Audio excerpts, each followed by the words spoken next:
What you're seeing on screen here is a bunch of woke liberal students dressed up as clowns in Pittsburgh, Pennsylvania just a couple of days ago in order to protest Candace Owens speaking at a Turning Point USA event. So that's what we're going to watch in this video. Candace Owens debating these queer woke clowns. Let's get into it. Hello everyone.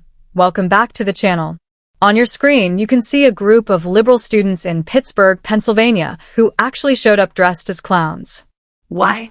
To protest Candace Owens at a Turning Point USA event. That's right, full clown costumes, all in an attempt to silence her. But instead of stopping her, they ended up debating her face to faced. I end this video. We're breaking down the showdown. Candace Owens versus the clown protesters. Let's get into it. To the people that are dressed up as clowns, you guys can literally come to the front. I'm just going to let them go first, just because I promised them, and then...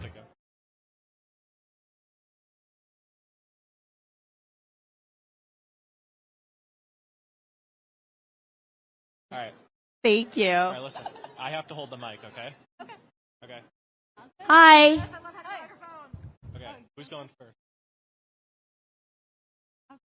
Is there still a mask policy here? Hi.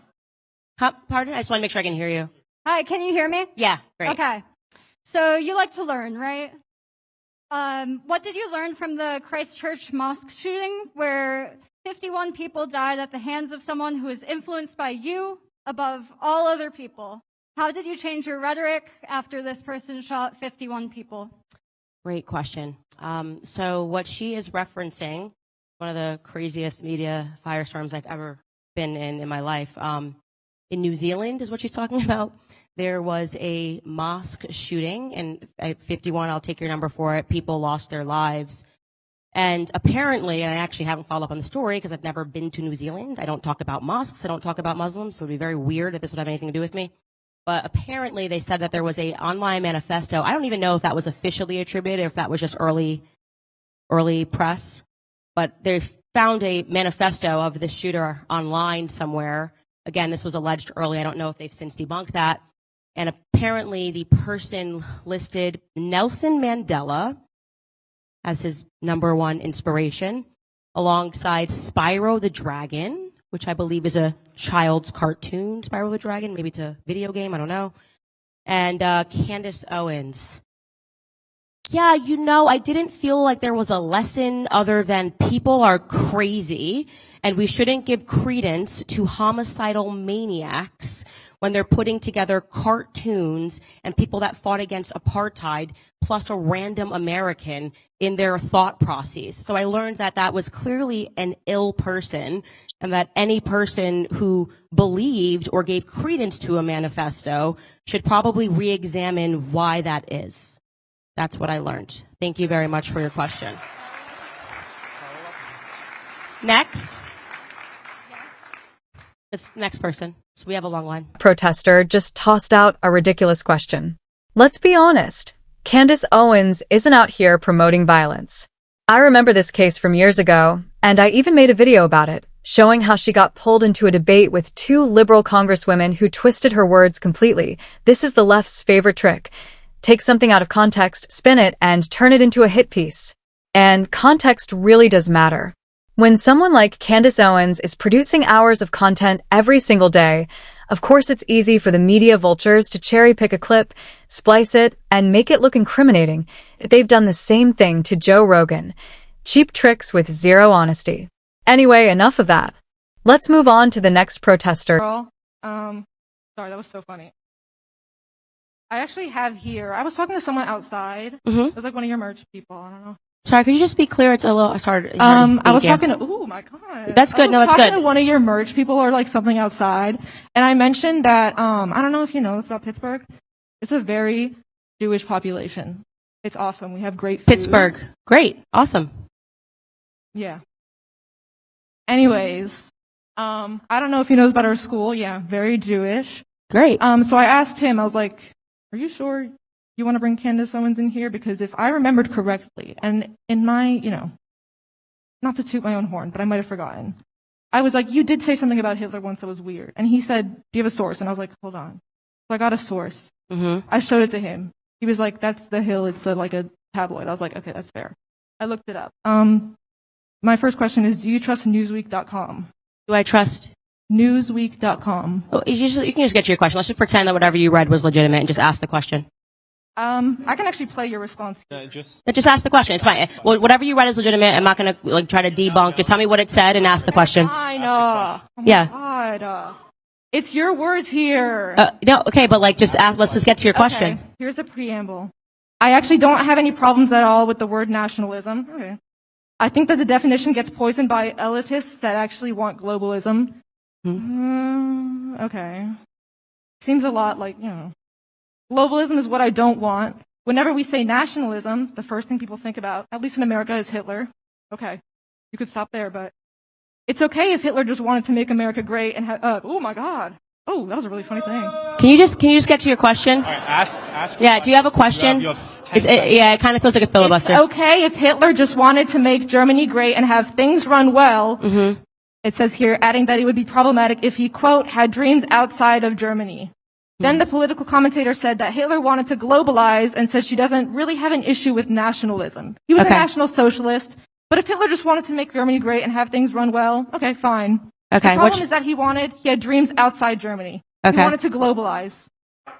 Do you have a question? What's your question? My question is, do you stand by that? What did she say? Do you stand by that? Okay, thank you. I'm so glad we got there. It's just amazing. Okay, so everybody has seen this, and actually, I'm sure a lot of you watched my episode yesterday, so her timing is definitely great, where I had a rabbi on who brought this up. Candace said Hitler was okay. You probably have seen the viral clip of me in Congress, where a congressman tried to say, Candace said Hitler was okay, and that is definitively not what happened. Actually, I was speaking on stage alongside Charlie Kirk. Rather ironically, there was a room filled with Jewish people, including a Jewish journalist who interviewed me that night, and when I said whatever I said on stage, nobody cared. That was in November 2018. And then 4 months after that in 2019, some journalists pulled out the clip out of context and tried to make it seem like I was saying Hitler was okay. So let me tell you what actually happened on that night. A person rose their hand in the audience after we gave a speech about, and obviously this is during the MAGA years, about this, need to return to having an identity, a national identity. And a woman asked the question, would you say that you're a nationalist? Because I feel like people are sort of afraid to embrace that term. And so I answered her. And I said, I don't have a problem with the word nationalism. Actually, I think a lot of the times the reason why nationalism, the idea of caring about having your nation's identity and fighting for policies that are pretty much America first, gets poisoned because people wrongly attribute nationalism to Adolf Hitler. It's not like he was just some guy that was in Germany saying, oh, I just want to make Germany great. And then I went on to say, obviously he invaded Poland. He had globalist ambitions. None of this was okay. That was the end of it. But of course, when you pull it out of context and you're a journalist who's trying to smear someone, you try to make it seem like the person, and I didn't even mention the word Jews. There was not even a question about whether we were talking about Jewish people, the Holocaust, nothing. We were simply talking about the word nationalism and why people have hesitancy when they say that they are a nationalist or when they say that they're America first or whatever. So that was it.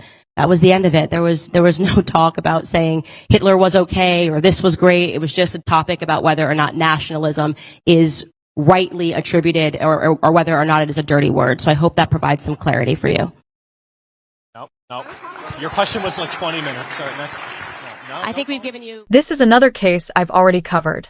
When Candace debated Ted Lieu, he cherry-picked a tiny clip of what she said about nationalism and Hitler, then twisted it into a full-blown hit piece. Exactly like she explained. Context matters, and so does intent. But the left doesn't care. They'll slice up a sentence, rip it from the conversation, and weaponize it. Just look at Jordan Peterson in Canada. He's literally being dragged into court because someone filed a complaint over things he said during a 3-hour Joe Rogan podcast. That's insane. You don't have to agree with everything Candace or Peterson says. But you also can't destroy someone's reputation by splicing together a couple of out-of-context lines and blasting them out as truth. That's not journalism. It's character assassination. Anyway, let's get back to the next protester. All right, so I was just okay. So I'm going to bring up something that you previously had said in the past, but you also brought up again in this speech, so it is relevant. You had talked about climate cooling. Well, actually, wait, before I do, I wish for your health, your continued health, the health of your husband and children. All Thank you. that It's sort very of stuff. I sweet. just want that. I'd always try to start with that. You had said to Bill Maher on Club Random about climate cooling, and you again brought that up. And Bill pushed back on that, rightfully so, about how climate cooling wasn't ever really used in a large academic sense or a governmental sense. So I was just wondering if you would be able to tell me like any level of citation where that climate cooling comes into context outside of the geological formation of volcanoes, which does cause a climate cooling effect due to the ash coming into the atmosphere, causing extreme extermination events. So I'm not able to provide you a citation because I'm on stage holding a microphone. What I said to you was that if you speak to people of prior generations, they'll tell you that their scare was different. I think it was the generation of the 70s who were told that the climate was going to cool and that freezing was a risk. Now, I can't tell you what happened in their classrooms. Obviously, I wasn't in there, but I can tell you that I bet if you asked around to some adults, they would tell you that they heard, there's some nodding their head right now, about global cooling. So I don't know what else to tell you other than people say that that was their scare in the 1970s. I wasn't making a defense for cooling or warming. I was just telling you that every time you are in a classroom and you're in high school, there's always a different climate scare that they're trying to tell you, and they've now finally landed on in your generation climate change. So I'm not, debating you on cooling. I can just tell you that they got it wrong, and then the earth started warming, and then they got it wrong again because the earth started cooling, and now they've landed on climate change. So I hope that clarifies what I was talking about, just the generational change. Thank you. For future reference, that protester really needs to learn what backing something up actually means. They're quoting from a casual 2-hour podcast conversation with Bill Maher, not a formal article, not a policy paper, just a conversation where Candace was sharing her opinion. And let's be honest, Bill Maher gets exposed on his own podcast all the time. On his HBO show, everything is scripted, polished, and backed by a team of writers feeding him talking points, which makes him sound sharper than he really is. But once he's off script, he gets wrecked. Candace embarrassed him, plain and simple. Same thing happened when that big Christian actor from Reacher went on. He destroyed Bill. Patrick Bet-David crushed him, too. Even Jillian Michaels, the trainer, ran circles around him. Let's be clear. This was just a podcast chat, not some official manifesto. No need to twist it. Anyway, My bad. You said that sex ed effectively sexualized children, and Yeah. I was wondering if you had ever heard of the case in Delaware, close to where you're from in Connecticut, where a 10-year-old girl was able to finally tell her mother that she was being sexually abused by her father because she was able to learn sex ed from the It's Perfectly Normal book. Would you like to comment on that, please? Yeah, sure. So one example does not mean that it impacts the majority at large. I would very much like to believe and know that the majority of people are not 10 years old being, sexually molested by their parents. What you're doing right now is pretty much what the government does. They find one extreme example and try to make everybody fearful that this is going on all the time. This is actually how they introduced sex ed. Everybody's just doing it, and that actually wasn't true. It's never in everybody. Can you find a somebody? Sure. What is the goal of government? Is there ever going to be something that's perfect? Can you create perfect laws? Well, there's always going to be exceptions. You got to create the rule. You can't have the rule based on exceptions. There are exceptional things that happen all the time. If we said that, one person who got their license when they were age 21 got into a wreck on the day that they got their license, well, so nobody's allowed to get their license, that would be crazy.